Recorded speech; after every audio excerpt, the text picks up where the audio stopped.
There's a lot of information ops. And now we're at the point, we're jealous of everyone's money.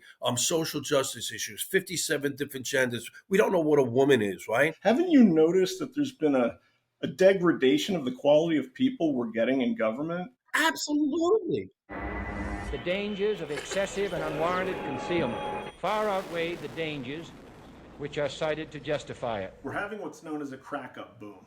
We haven't seen each other in 19 years. Do you remember when we first met?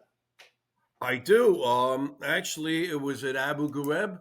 I call it, I wrote about it in the book. I called it the D-Day riot.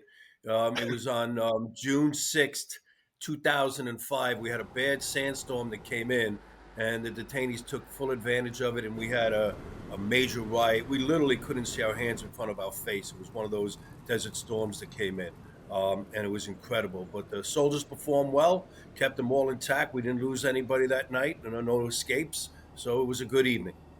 Yeah, I still have the video from that night. That was harrowing, to say the least, with the mortar attack. I remember there was a car bomb at the gate as well. Pretty hardcore. Yeah, yeah. I'll have to ask you for that video. I had looked for it. I couldn't find it. So if you have a chance, maybe you can send it to me. That'd be great. I'll put some in this interview. Probably it's there right Okay. now. And one little known fact about Abu Ghraib prison, in the last year there have been a number of attacks on this prison. Prior to that, not such an important target, but a lot of terrorists have been rounded up in that time. Because of the past abuses that have happened here, that they want to come in here and make a statement. It's a credit to the soldiers that are based here, that we've been able to keep the external forces out of here at best we can, and we're doing a good job at it. Tell me a little bit about the last couple of attacks. I understand the one on April 2nd, you had a car bomb that came up to the gate. I saw some video footage of that some of your soldiers shot, and it seemed like pretty harrowing moments there on that morning. Well, what happens basically is the insurgents will hit us with indirect fire, mortar fire, rocket fire. Then they'll come in with small arms fire, and then they attempt to knock down the walls through vehicle implosive devices. And suicide bombers, they've been unsuccessful, and they've been apprehended by coalition forces. And they battled for about 4 hours trying to maintain control and keep detainees within the perimeters of the camp. The mortars and rockets started coming in. So he and I dove into the bunker, and I kept holding them off with the non-lethal rounds. I was nervous, a little nervous. I was more worried about mortars coming in and the rounds hitting. And they're just doing a very dangerous mission, coming under indirect fire and small arms fire. At about that exact same time, I had started studying economics, and I was really caught up on how the Iraq War, how it was underpinned with economics. And that's how I started studying it. And within a few years, I realized that we were in, for lack of a better term, a gigantic international Ponzi scheme with the US dollar. And since then, I've just kept studying all this because we've run out of runway as far as creating new money, through the Fed. And they've done a lot. At the end of COVID, they almost doubled the money supply in 1 month, which is unheard of. And so really what myself and a few others have kind of expected was a Weimar Republic type of implosion. What do you call it? A hyperinflation at any time. And then when Ukraine started, this is all tied in because it's the same stuff, geopolitics and economics. It started to become clear to me that Ukraine was basically the last Ponzi joiner in the US dollar. And I'm not speaking for you, so please tell me what you think of all this. But because of all the money that was allocated to Ukraine through all the contractors in DC, I looked at that and thought, this is the motives behind this are not quite the same as what the American people are being told. What do you think of all of that? It's a lot to bite off, but what do you think? Yeah, so my expertise is not in economics, right? I do have an MBA. I've studied it. A lot of things revolve around the economy and the dollar. For example, let's go back, right? Desert Storm. Well, let's even go to the current administration. We're talking about President Trump trying to reduce prices, right? Consumer goods prices on gasoline, because people don't really understand it. But every time, a truck leaves a warehouse, and they're paying more money for either congestion tolls or gasoline, that's being passed off to the consumer, right? So in retrospect, let's go back to Desert Storm. We're talking about the 1991 war where Saddam went into Kuwait and was holding the oil reserves, and there was a threat on Saudi Arabia. And people said, we're going to war for oil. And I'm like, yeah. And it was like shocker, right? I don't think people really understand what that would have done to the world economy, particularly the American economy. And then you have Iran. Every time something starts, they threaten to close the Straits of Hormuz. This has to do with oil, and oil's going to run the economy. So yeah, and a lot of people are going now. When you talk about the Ukraine, people can go back to Eisenhower and talking about the great industrial military complex, because people are saying, well, we're funding it, but we're not. It's coming back to us. In the councils of government, we must guard against the acquisition of unwarranted influence, whether sought or unsought, by the military-industrial complex. Let's just say we take $1 million and we're giving it to Ukraine. They're taking that money now and they're coming back to one of Booz Allen or some other, industrial might, if you will, and they're spending that money right back in the American economy, and they're using it for their defense, whatever it might be. I'm just thinking of some of the defense industry, Lockheed or anything else. So it gets convoluted, but, we do have some threats around the world. The Chinese economy, as a matter of fact, I'm watching the stock market today. One of my stocks took a major hit based on an artificial intelligence leak from or gain rather from China. But that's intellectual property theft, right? They're not developing anything. It's being developed elsewhere, and they're stealing it and making profits off it. So, I look at that in that sense, the economic point and foreign policy and things of that nature. So maybe that gets to some of your question.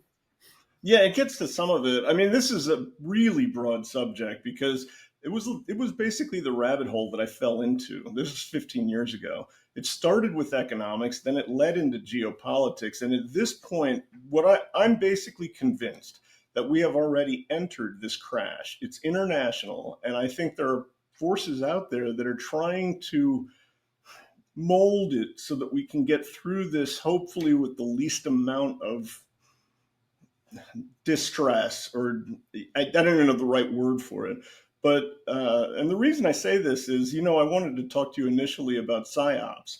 An awful lot of things are going on in the public sphere that don't make any sense. I mean, you and I are about the same age, and I'm looking at this going, nothing like this has ever happened. And today it's happening every day.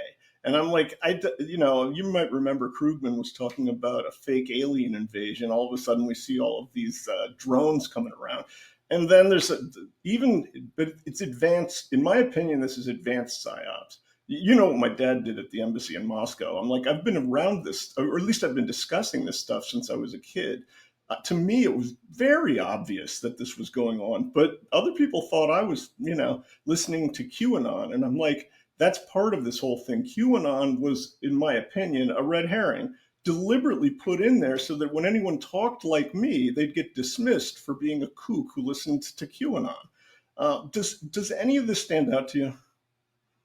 Well, I'll be frank. I don't follow QAnon. I just look and I know there's a lot of information ops being relayed out there. So what do I mean? In a lot of the discussions I've had, I call it the Miller Lite argument. And from our generation, remember those great commercials, right, of the athletes, taste great, no less filling, right? I just saw some of that because Bob Uecker recently passed away, so they had many of his highlights on. And so we have enemies of the United States or near-peer competitors, China, Russia, North Korea, and Iran. And they're really getting us to fight amongst ourselves. I mean, think about it, right? We haven't seen this kind of disharmony since probably the 1960s. I grew up probably like you in the 80s. It was a fabulous time. Everybody was getting along. The music was good. People were working. And now we're at the point, right? Occupy Wall Street. We're jealous of everyone's money. Social justice issues, 57 different genders. We don't know what a woman is, right? And so we're fighting about abortion, foreign policy. And this is a concerted effort to get it. So in some of the discussions, right, look at the Pew survey and go back even to 2020 to 2023 and look at all of our social institutions. Academia, the media, our elected officials, rule of law. The American public is continually losing trust in the institutions, particularly the institutions that we held sacred, right? And so we just don't have trust. And when you go into these insurgencies, be it, Iraq or anything else, the one thing that anybody goes into a failed state or a post conflict nation is you're trying to build the legitimacy of the government. So you don't stand there in uniform, for example, some British general or German general or an American, and say, hey, look at what we did for X country, right? No, you may do it behind the scenes, but then you want that politician out front. So his public sees, right, gets the media report, and they're now gaining trust in theirs.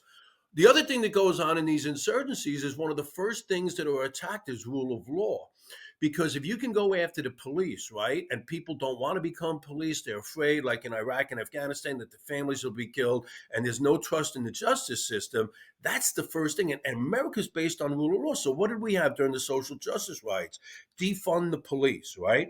And so I wrote an op-ed. It never got printed, but I wrote it. I said, we have done to our police officers what this country did to Vietnam vets, right? During, COVID, they were loved. These guys were put in sacrificing. All of a sudden, you had the George Floyd incident, and yet all social media with flash mobs and everything else taking one individual, right? They did a horrendous thing, no doubt about it. But that doesn't count for everybody. So now you have people like me, whose cousins, uncles, my brother was a 27-year vet of the NYPD. I worked in the New York State courts, and we're telling our friends and our children, do not go on policing, right? So, and then you look at what happened in the Kavanaugh hearings, right? The Supreme Court hearings, we're undermining the trust and rule of law. So now we have programs where, hey, listen, this guy can't get a fair shake. Let's let these people out of jail. And that's what caused me to leave New York and come down to South Carolina. I said to my wife, when they did these criminal justice reforms, I said, you have no idea what's about to happen in New York. I said, we're leaving.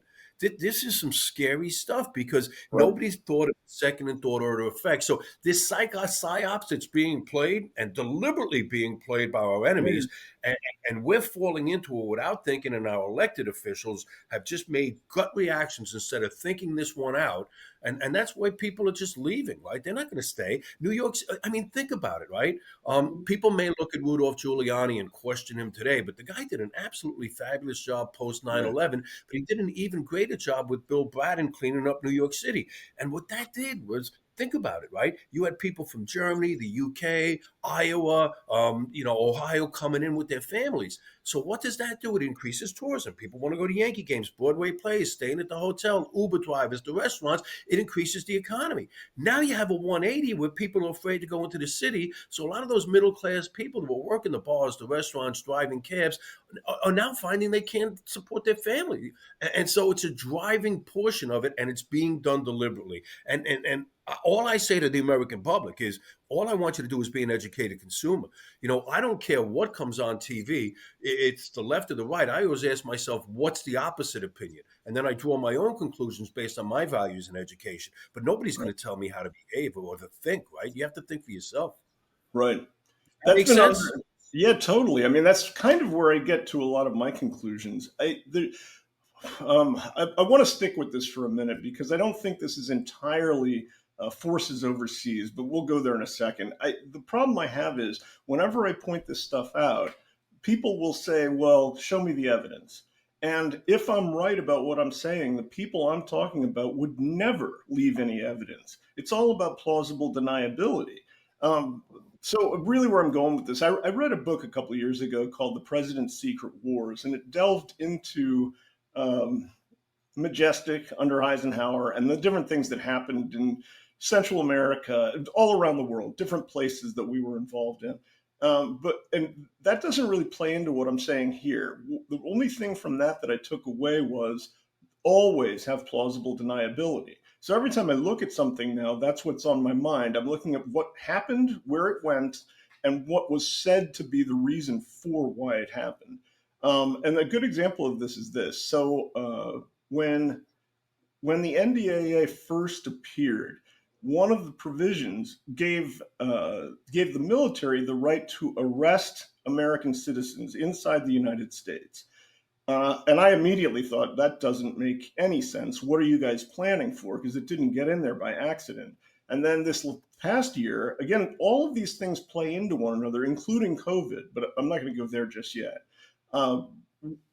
When the Insurrection Act was passed, it didn't get any fanfare. Nobody really talked about it. But one of the provisions in that allowed lethal force. Now, a few people talked about this, but there was an awful lot of denying it and a lot of subterfuge It actually is in the Insurrection Act. So I'm looking at this going, for starters, here's a question for you. Is the regular army allowed to be deployed inside the United States? Uh, I would say, I guess if it's under a state of emergency, that could happen, but I would think that's always the National Guard's purview. Well, yeah. So let's go back. And again, I'm not an attorney, right? So Yeah, I if I understand. misspeak, I just want to apologize. So, okay. So basically, you take any emergency, Katrina, what we're seeing in California today with the fires, what happened in North Carolina, New York post 9/11, right? Mhm. So Yeah. basically, what they try to do, when I say they, I mean the elected officials at the local level and the state level, they Mhm. are going to try to handle the operation within state. Because when you go out of state, right, you're kind of saying, hey, I don't have the state's capabilities to go ahead and take care of this. And you're going to ask for help.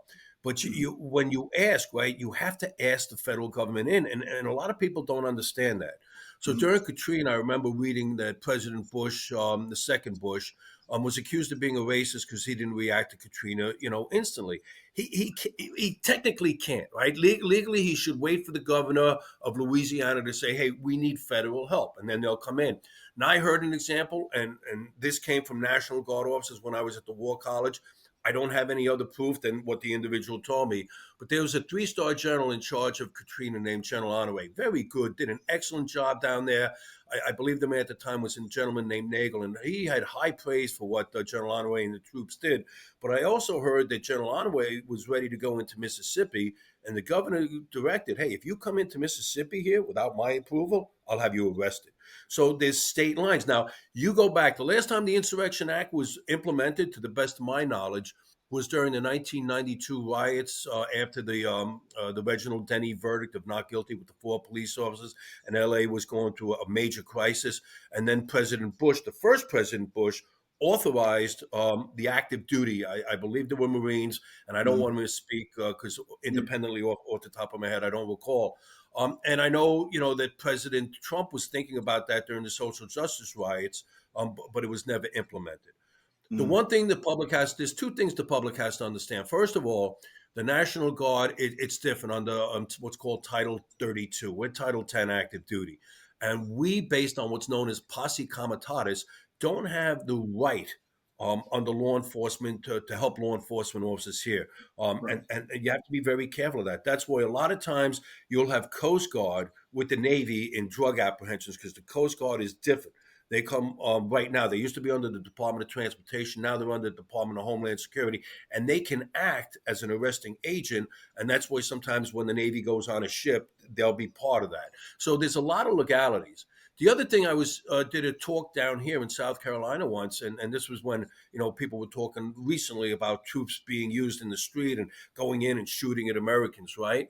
And I said, Yeah. we need to slow down Yeah. even during the Insurrection Act in 1992, or if anybody was to get involved, we have what's known as rules of engagement. And even you speak about the night we met at Abu Ghraib, right? I mean, we were using non-lethal weapons in a combat zone against Right. detainees that were conducting full riot, right? We didn't just turn around with full, automatic machine guns, or we had M4s and M16s and 9 millimeters and start shooting at prisoners because we hadn't reached that point. Now, there was a point during that riot that I actually asked my JAG because they were about to take down the fence and overwhelm us. And I said, I'm ready to go live.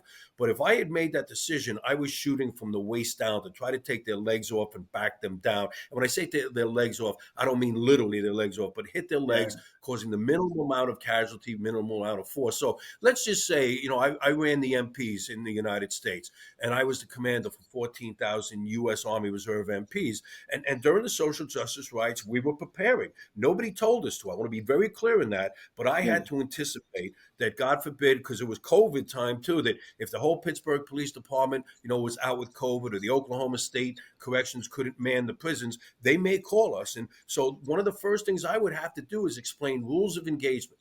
When are you authorized to use physical force? How do we de-escalate, right? Different set of skills. And then if we're going to go up in force, what levels do we go up in? And deadly physical force has a legal definition, meaning you can only use deadly physical force if you fear that your life is in danger, you fear another person's life is in danger, or you feel they're going to do seriously bodily harm. So somebody throwing, let's say, a snowball at you is not serious bodily harm. Someone Right. taking a Molotov cocktail bomb and throwing it at a police car is serious physical injury. So, and you have to really educate those young soldiers. So by no means would you ever see U.S. troops used on U.S. soil going out like they were in a combat zone. But even if they Right. were in a combat zone, Iraq, Afghanistan, and you violate rules of law and you just start sniping at people and shooting civilians, you're going to be held accountable in court-martial.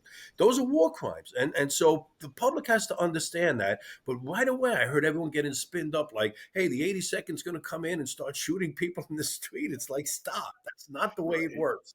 So we need Right. to slow down.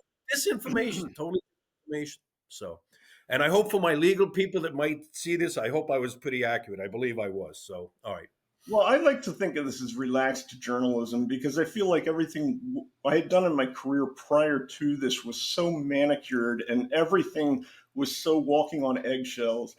We're Oh, at I a point know. now where we have to talk about the truth. Like there can be no more of that. So the Well, it's next great. on I the got my First Amendment right back. It's people keep telling me that. It's wonderful. It's a right. great feeling. But still, I Well, want to give people an accurate statement, you know? yeah, I yeah. think It, it, they owed that. it tells you everything that there are people alive today that think that the First Amendment can be played with. I'm like, look, I get it that somebody might have said something you don't like, and it may even be dangerous. Bring criminal charges against them then, but don't take away our First Amendment right because that's the foundation of this country. You know, I was just shocked by that because I always think of Voltaire saying, or supposedly Voltaire said, um, I may not agree with you, but I'll fight to the death for your right to say it. And that's how I feel about the First And that's Amendment. what U.S. troops do every day, right? I mean, they Yeah. took an oath to the Constitution, and the First Amendment is a principal right that you have a right to look. The Vietnam War, how many people protested that? That's what we Right. And to me, as long as it's peaceful, I'm good with that. Yeah. And I don't like what I see in some of these movements where it gets violent. There's just no need. We can't have it. Simply can't have Right. it in this country. Well, so here's sort of an add-on to all of that. Do you remember in the summer of 2011, Mubarak ordered his troops to go in and stabilize some of the barrios? The soldiers put their weapons down and refused to follow the order because their families, they were from those barrios. And I wonder if, I'm not saying there would be, but if there was an illegal order, I think our soldiers, I would hope, are smart enough to look at that and go, that's an illegal order. I'm not going to follow that. If they were told to go in and open fire on Americans that really probably shouldn't have been opened fire on. It's you know what and I'm going to be most respectful to you. It's a hypothetical that's just not true. So, for example, right? I had 14,000 troops, but take me back to a company or take me back to a battalion, right, where I may have 150 or 800 soldiers. If I stand up there and go, okay, lock and load, right? You're going to round up put chambers into your 9mm, put rounds into your A4. I'm still not going to stand there and give a direct order, even in combat. Open up, Right. right? You have been trained. You know the rules. Any soldier, and this is, I've spoken about this at Abu Ghraib, right? Can turn down what they believe to be an illegal order. And so, for example, when I look at, I wrote Inside the Wire, and I commented on this. Any soldier could have said, no, I'm not taking a detainee out in a leash or stacking naked bodies, right? I'm not doing it. And they would have been 100%. And people don't understand. I mean, part of my job was to meet with the inspector general every week or so, every month rather. And I also would handle congressional. So if soldiers felt that they weren't being treated right, they went to the inspector general about what they believed to be illegal things, usually about pay or promotions or something. And then they could file congressional complaints. So I don't see anybody ever standing there telling a company of soldiers to open up on American civilians. It's unjust. It's an illegal act. You can't. Now, that's not to say either. All I would tell soldiers is follow the rules of engagement. And Right. so you could have, out of 150 people, you could have 147 walking down the street feeling good. 3 made a left turn down an alley, and there were 12 guys with baseball bats surrounding them. Okay, they have to make that decision. When do I use deadly physical force, and can I explain? It's no different than a police officer in the United States because there's going to be an investigation, and people don't understand. Even like when you interviewed me in the tower at Abu Ghraib, there were shootings at Camp Buka where detainees were killed. And there were full investigations, just like an investigation here in the United States. Why did you use deadly physical force? Justify the reason you used it. And this is a combat zone. So soldiers are just not going to have an ability to go ahead and start killing American civilians and then walking away. That's not the way it would happen. Right. I understand that. I guess the problem I have with all of this is why was that language added last year? The timing is suspect. I haven't seen the language, to be frank with you, and therefore I'm not going to comment on it. But Okay. I'll tell you this: even if it was in there, and I'm not saying it was or wasn't, and Right. I got the direction. All right, Hussey, you're the two-star. You got 14,000 MPs. One of the first things I'm doing because is I'm having a lesson on rules of engagement, a Mhm. refresher, and I wrote that in the book. That I'm in Afghanistan, and I'm walking around and I'm talking to young American troops in the tower, and they were confused. And I said, "We're doing a stand down, and a stand down for your audience is you stop everything. Time out right in the field right now." And I don't mean literally, but like within 24 hours, we had a full class. Everybody had to sign in for the training. Everybody went through it. And then we went back into the towers. We gave them vignettes. Okay, this guy's coming at you. He's raising a rock. What can you? Well, no, that's not deadly physical force. This is how I would handle it. And they were trained. So Right. that's the first thing anybody, when these young American troops go to a MOB site and they're being deployed, for example, Iraq, Afghanistan, if we went into Iran, one of the first, they go into a mobilization process and they're going to get trained on rules of engagement. Even though they've had the training, they'll get a refresher. Okay, because Okay. it's difficult, in these hybrid wars that we're dealing with right now. It's not nation state versus nation state like we saw in World War II. Hey, Japanese soldiers here, Italian soldiers and Germans. Often you have what you see in Gaza and Israel's dealing with Hamas blended in with the civilian population, and you've got to make a distinction. And can accidents happen? And will they happen? Absolutely. We saw that in Iraq and Afghanistan. But if you can justify it, hey, yes, I got up and I shot because this Taliban actor was holding an RPG at me, and I'm really sorry that I hit the innocent little child next to him, but it's collateral damage. I was defending Right. myself, and this is how it happened. But you may Right. be asked to articulate that. Right. Yeah, I understand. So here's another one to hit you with. You're probably familiar with Smedley Butler. Do you remember the story behind him? Elaborate, please. Let me. Okay, so going back in time, after World War One, the veterans were promised that they would have bonuses, and the bonuses kept. Were these the riots in Washington with Douglas Yes, that's MacArthur? exactly where I'm going. Yep, that's it. So at the time, MacArthur and Patton were junior officers, and they were tasked with getting the veterans off the mall. Now, I can't remember. There were a couple of veterans that were killed, but that's not really the point I'm trying to make here. Smedley Butler was considered to be the veteran commander. He was a former, I can't remember how many stars, but he was a former Marine Corps general, and he won the Medal of Honor twice in different things. The reason that all of this matters is that he basically came forward and said that there were forces at play on Wall Street that were trying to upend our entire democratic system. So they actually had hearings with him on Capitol Hill, and those have since after that those were closed or taken out of the public eye somehow. And so I guess what I'm saying is like, do you think? I know this is going out on a limb. This definitely qualifies as a conspiracy theory, but it's where my mind goes. When we got back from Iraq, I was over at the VA occasionally, and I noticed that a lot of the soldiers were being overprescribed OxyContin, and more than just, hey, you might. Basically, they were saying if you bump your elbow or something to that effect. And I'm really not exaggerating very much. So you end up with really high addiction rates. And in my mind, I'm looking at that going, I don't believe that happened by accident.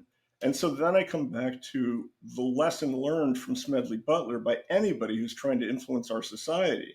Those men were very loyal to him. And he was considered the veteran commander. He literally could have summoned an army of his own at that point.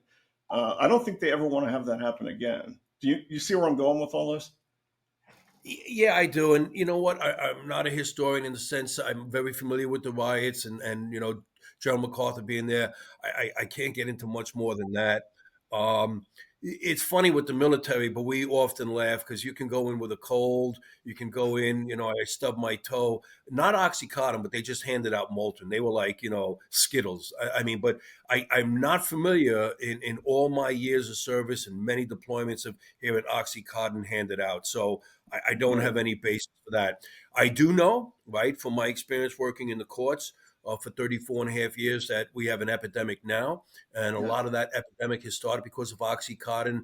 People Right. did get addicted to it. I think there was overprescription. I also believe that when they couldn't get the prescriptions, then they found a cheap alternative in heroin.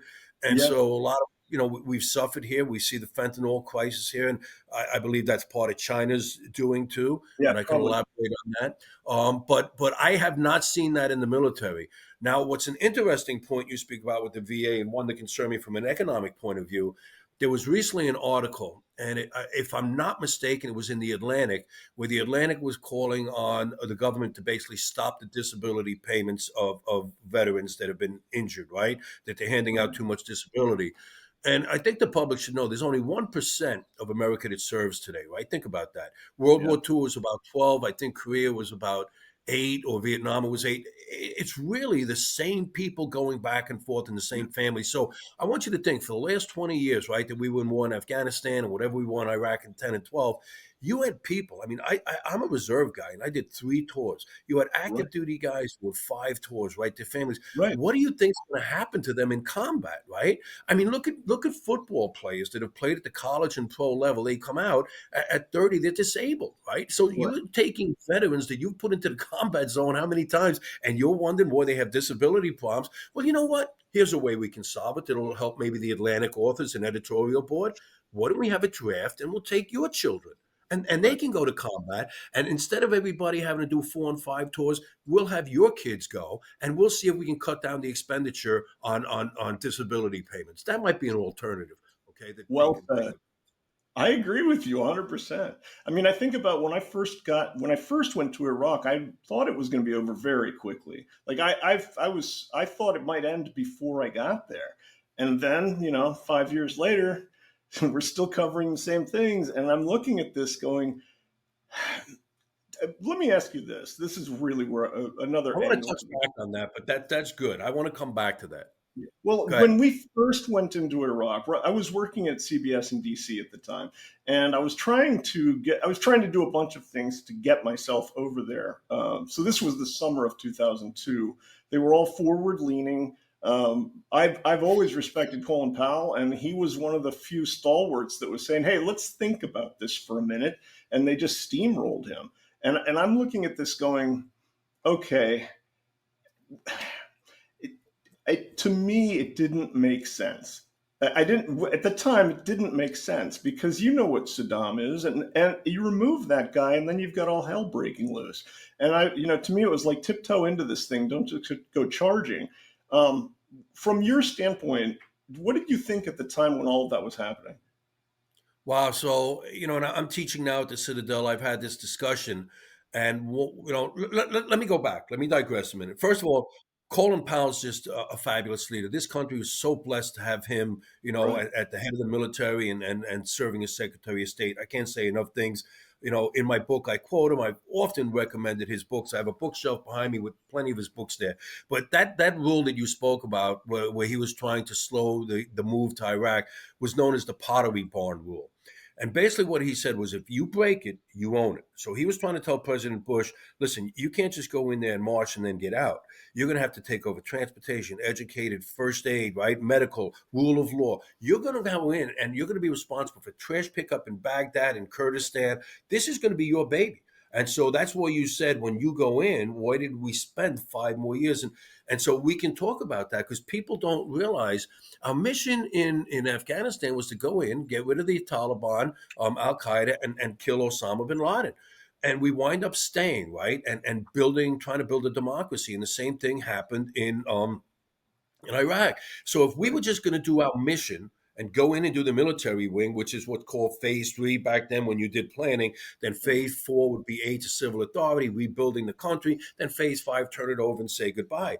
And that's where we get stuck, and it's called mission creep. okay? Right. And the other part in Afghanistan, right? And I don't mind saying it, but we were trying to bring the Flintstones into the 17th century. Notice I didn't say 20th because they Yeah. weren't going to make that leap. And then I'm listening to, the Americans, right? Well, we have to talk about women's rights. I mean, the next thing we're going to talk about LGBTQ. It doesn't exist there. It doesn't. Right. You're trying to implement the West into a place where there's no federal government. They've never had a federal government. Most of the people don't travel more than 5 kilometers from their area. Their rule of law may be the local village elder or the imam saying, okay, you slighted his wife, so you're going to pay 2 chickens and a lamb. And that's how Right. they did it. They didn't have a court Right. system. Leave it alone. They've been doing it for 2,000 years. They don't need us to come over and say, no, you need a little building in town square with a police station next door. But we do this constantly. So we have to decide, right? Before we go into war, and this goes back to the Powell-Weinberg doctrine, right? Back in the Reagan administration, what are our objectives? What are we trying to achieve? And we did a great job in the military in when we look at Afghanistan, and we did a great job, getting rid of Saddam, as you indicated. But then we fail because we lose the war. We bring this whole government approach, all the interagency, NGOs, IOs, and we get convoluted on what looks right. And we're trying to shove a Western square into another culture's round hole. And that's why it fails. But here's a part that's emotional, right? And this generation can't understand. I was in New York on 9/11. Okay. I had relatives down there that I didn't know were coming back. I actually went down to the towers with a shovel to dig, right? And you got to remember that day, right? And you remember seeing 343 pairs of boots lined up. And I don't mind saying it publicly. I cried. These were our brothers and sisters of America, but particularly New York, right? And the emotion then was that, hey, Saddam could get a nuclear weapon. And let's call it what it was, right? Let's not lie. He's used chemical weapons. I saw Iranian prisoners in Desert Storm. He's used chemical weapons in the past. He was paying $25,000 to suicide bombers taking Israelis out. All right. So him getting a nuclear weapon was not that far off. Okay. Right. And I don't mind saying this. We came to an agreement after Desert Storm that we would have UN inspectors in. Every time it was violated, we went in and with some military measure and did it. In 1998, he tossed the inspectors out. And under the Clinton administration, they did, I think it was Operation Firefox, and we basically packed our bags and left. So from 98 to 2002 or 2003, we had no idea what this guy was doing. Now, could the evidence have been better? Yes. And that's one of the questions I asked my students at the Citadel to do a research paper and tell me what went wrong from an intelligence collection point. But then I asked each one of them afterwards, what would you have done with the intelligence Bush had? And a lot of them said they would have went to war, even in retrospect. And here's the other key, right? Here's the other key. Saddam wanted the world to believe he had weapons of mass destruction for 2 reasons. One, to control his population. His population was 66% Shia with a tie to Iran, and he was in the minority, 33% Sunni. And he also wanted to keep Iran at a vacuum because they had such a hostile relationship, to include that 7 or 8 year war where hundreds of thousands were killed, right? And he wanted them to believe that he had weapons of mass destruction. So when he was making calls on the phone, his own generals didn't know, hey, move this weapon here, move this weapon there. We're picking up that SIGINT, right? Signal intelligence. And it's like a police officer listening to a drug dealer he knows is a drug dealer saying, move the cocaine and move the boxes of ziti. Tonight we have a load coming in. And he goes to a judge for a search warrant. A judge is going to give it to him because there's enough evidence there. He's showing probable cause. Now, in retrospect, was President Bush wrong that there were weapons of mass destruction? Yes. Could those weapons, particularly chemical and biological, have been made probably within 72 hours? Absolutely. But in a post 9/11 world, where because you asked who has the responsibility to defend the United States, the number one is the president and the government of the United States. And remember, they order the troops. So everyone will say it's the military. No, it's the elected officials who order the military. So that responsibility fell on President Bush. Now, in retrospect, yeah, people can argue he was wrong. But I'm also very upset when I see members of Congress lie or say he lied. You had the NIE, the National Intelligence Estimate. You read that. You're an independent person. You could have voted, okay? But you believed it too, because the whole world believed it. Why would a man a rational actor, right? We use rational actor as a term, okay? Why would a rational actor who had no weapons of mass destruction not allow inspectors in, especially when Bush said you got 48 hours? And he knew we were coming. This was like deja vu all over again, as Yogi Berra would say. We lined up the troops just like we did in Desert Storm in Kuwait. We told you we're coming. He could have said, time out, bring the inspectors in, they can go wherever I want. So by him denying that, he didn't leave President Bush with a great amount of choice at that point. If he was wrong, President Bush, and we got hit with a nuclear weapon 7 years later, that's a big McGilla to have on your back. Where I was going with that was when you brought up 9/11. As bizarre as this all sounds, my dad's background. So he was down at a meeting in the Pentagon that morning. And, I'm hanging out in the newsroom and I don't know whether he's alive or dead because all the cell phones are, you couldn't get through to anybody.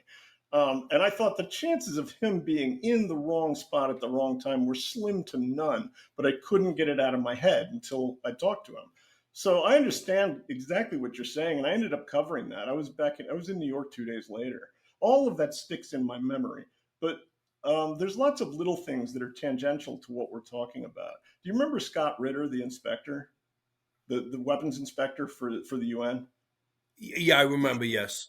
So he wrote a last minute book before the Iraq War started, and he was basically finding fault with almost everything that was going on in our leadership and on Capitol Hill. And literally right after the book came out, he was accused of being a pedophile. I don't know much about Scott Ritter, but I found that to be I thought it was an outright fabrication. So and now he's come back into the fold. He's been on Redacted a bunch of times. Nobody even talks about that anymore. But I think and I can't say this because it's just a supposition on my part. The fact that happened makes me wonder who's out there that would want to slander somebody. But let's not go there because that's not for us to decide. Really, where I'm going with this is all of the people on Capitol Hill. Haven't you noticed that there's been a degradation of the quality of people we're getting in government? I mean, I look at a lot of these people. Absolutely. But let me ask you. Let's go to war, right? Let's go to war. My wife is the greatest person in the world to me, right? And she really represents American military and first responders family. Full support, great. She, everything I did, right, with the military, I'd say, honey, is it all right if I go to Afghanistan, if I go to Iraq for the second time? Yes, yes, yes. Do you know the only thing she's asked me not to do is run for office? And because think about that. You can go to combat. I'll let you go. But don't run for office. And why? Because I want you to think about this, right? And so one time I ran in my little town, they kind of asked me to, and it was a town of 12,000, great little all-American hallmark town called Cornwall. And my God, they had this fake website. They were calling me names on it. I mean, I said to myself, God, this is for like whatever, $8,000. I can make that in a couple of weeks in the reserve. It wasn't the money. I was trying to serve in a public interest group. I worked for free as the chairman of the board of ethics there. But why should anybody take David Petraeus, Colin Powell? Like Colin Powell, I wanted that guy to run for president. His wife asked him not to. His wife asked him not to, right? And because, you get labeled, right? It doesn't matter, and so we're not getting the best of the best. We're not getting great military officers to run. We're not getting Fortune 500 executives that understand the money and the economy, right? To go ahead and run, and listen, I'm going to guess, Andrew, if I'm wrong, what are you, 55 to 60, somewhere in that age group? Yeah, right in there. Okay. 58. I'm 61. Have I led a perfect life? Am I ready to be put on the cross next to Jesus Christ? Absolutely not. I mean, I've never done anything. I've had a top secret clearance, so I'm not talking about felony burglaries or robberies. But there's times I look back when I was 17 or 18 and I wish I didn't do something or say something. Do I need a reporter to go back and like they did to Kavanaugh at 14 at a party and find out that who wants to go? Who wants to put their family through that? So I kind of, no disrespect to you, I hold the media responsible. If you've got a guy, for example, they did Mike Lawler, right? He's a congressman in Rockland County. I met him, very nice guy. but he was in blackface. And the reason he was in blackface was he idolized Michael Jackson and dressed as Michael Jackson for a party, and they try to make a big deal out of it. No, the guy had Right. the utmost respect for the guy. They say imitation is the best form of flattery, and that's all Michael was trying to do. Now we're going to drag him in and make him a racist. Why? Why Right. would you want to put yourself and your family through it? And it's Right. not a monetary thing, but I've thought about running and trying to do the right thing by my community, but I'm like, who needs the stress? Who needs it, Right. you know? So we're not getting the best and the brightest. And then the people that do go, right, they're not there in some cases for their own, to benefit the community. Look at the money they're making. How do you Right. walk in and make $140,000 a year, right? Because you can look up the stats and walk Yeah. out of there $8 million, $12 Right. million, right? Now, it's one thing if you're writing books and you're making speech, but where's this money coming from? So That's we, the we point. should, That's where I'm going with all of this. yeah, You know, yeah. what can we do? Because there is an invisible hand that's pushing all this, and I wonder. I don't believe it's by accident that we're getting these lousy leaders. I think they're being pushed into it. And here's another one for you. This is me going out on a limb here, but you're always hearing people talk about, our responsibilities as citizens of a democracy. Well, the first thing that I would say matters the most is being educated. What you were just saying about Afghanistan. Only an alert and knowledgeable citizenry can compel the proper meshing of the huge industrial and military machinery of defense with our peaceful methods and goals, so that security and liberty may prosper together. Because I think there should be a litmus test. I really do. I think there should be some kind of litmus test. I don't know who would administer that, but you would have to have a basic comprehension of what's actually going on out there in order to select leaders that are going to make decisions on those. That's my opinion. That's great. So let's talk 2 points. I'm going to tell you a great story about Afghanistan. So whenever America goes in, right, we do good. So like if you sent my unit into Africa, right, sub-Saharan Africa, they have no plumbing or anything. And I learned this from a great leader, right? Guy's name was Colonel Mike Hess. He worked with USAID, West Point professor, great guy. And he said, basically, if you build it, they will come. So say sub-Saharan Africa is an outhouse, right? And you decide now we're going to do indoor plumbing, we're going to make an air-conditioned bathroom, it's going to have electricity, lights, and everything. You have now increased the living standard, and they will never leave your dislocated civilian camp, right? Because you've increased it, right? So here we are in Afghanistan. We go into Afghanistan, and the American engineers decide, look at these poor women. They've got to walk with buckets on their head, 2 kilometers down to the river to get the water and come back up. You know what? I'm the good idea fairy. Let's dig a well right here in the middle of the town, and it'll be beautiful. They dig this beautiful well, picture perfect. Water comes up, fresh water. The Americans are jumping up and down, and they got yelled at by the Afghan women. And they're standing there scratching their heads. Why? They said this was our only chance to get away from our husbands and our kids every day, to go down as women and spend a little bit of time together 2 kilometers away and have our time. And you ruined it for us, right? Oh, Because man. think about that. We've Yeah. imposed our way without asking the local community what their needs were. And so, Right. again, right, we're trying to do the right thing, but we actually made a mistake. So let's Yeah. talk at your education piece, right? So when I got to the Citadel for the first couple of weeks, I started to ask basic questions. How many states do we have? What's the First Amendment?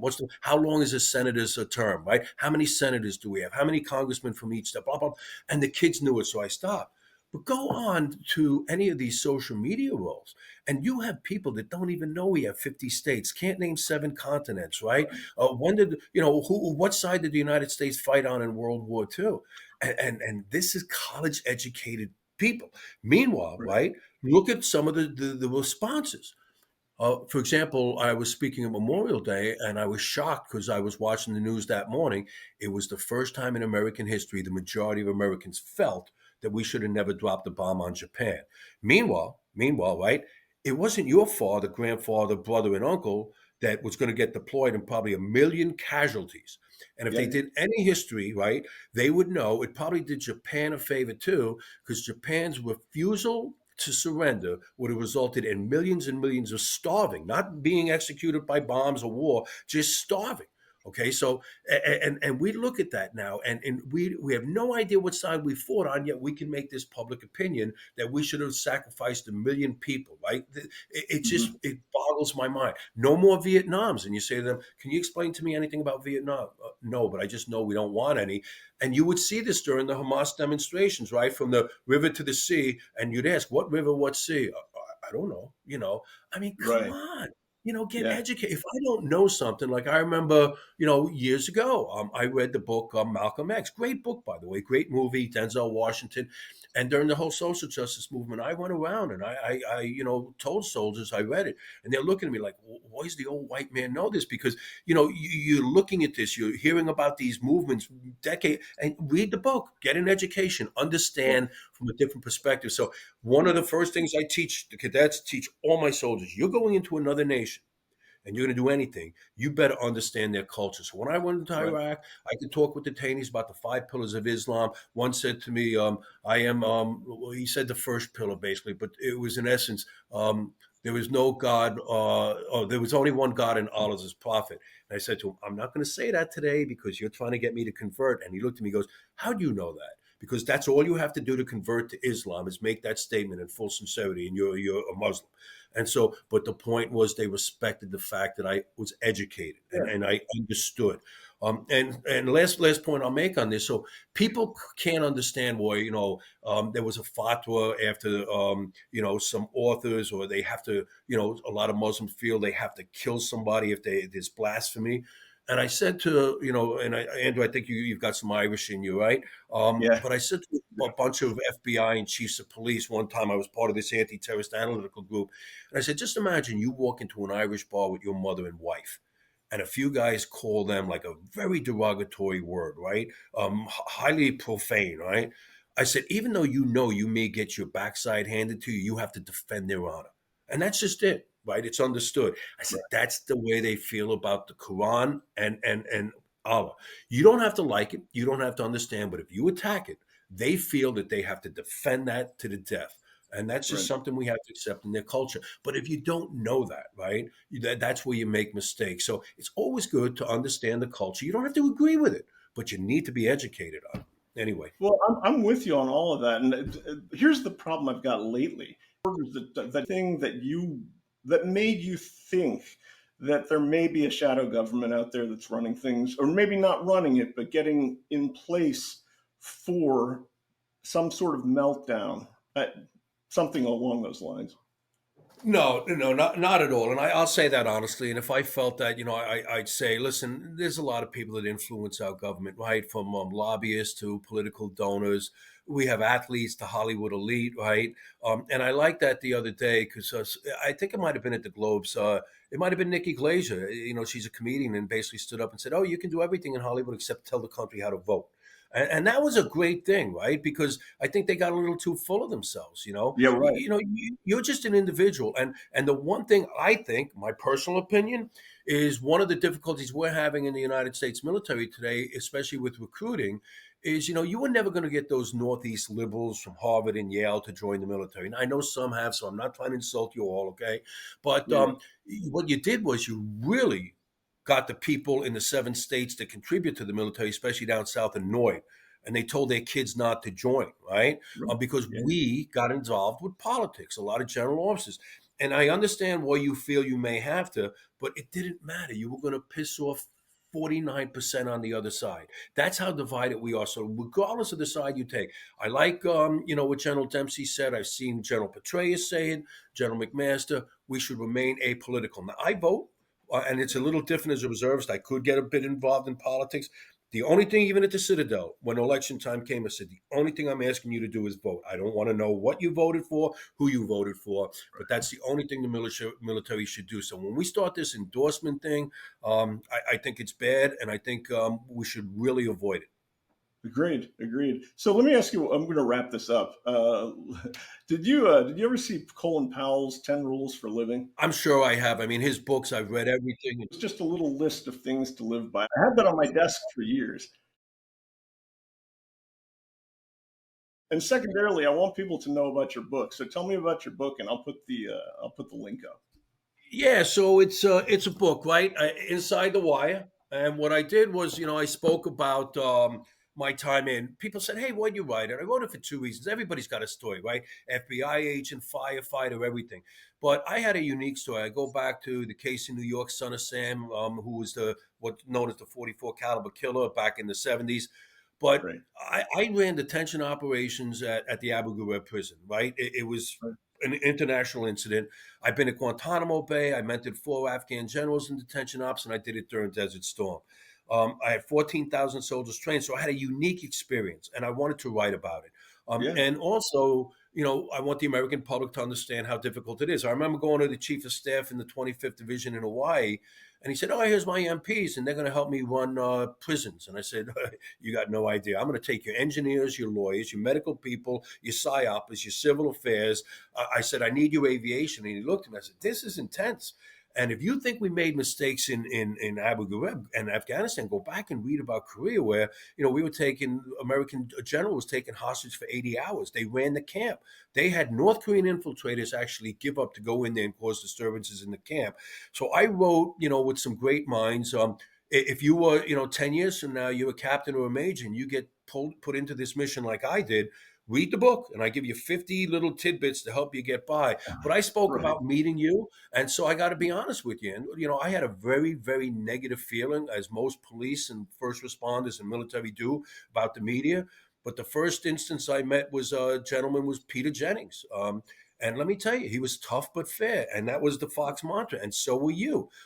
That's all anybody wants. And I got a great appreciation for the military. Now, I also ran into one person that wrote an article. He found some disgruntled soldiers when we got home. I mentioned that in the book. And I'm saying to myself, wait a minute. The whole media beat the hell out of the military because of what happened at Abu Ghraib. Now you send somebody over and he's holding people accountable and doing the job correctly to international standard. And then you still find some people to go ahead and complain. You can't have it both ways. So that's why I think the media can do a lot better. I don't mind. Listen, you didn't give me a walk in the park, and Peter Jennings didn't give me a walk in the park, but you were fair. You were fair. And I think Planet. that's all America wants from the media. Just be fair. The media reported what happened at Abu Ghraib. Fine, they should. The media should report about My Lai and incidents where the United States may not have performed well.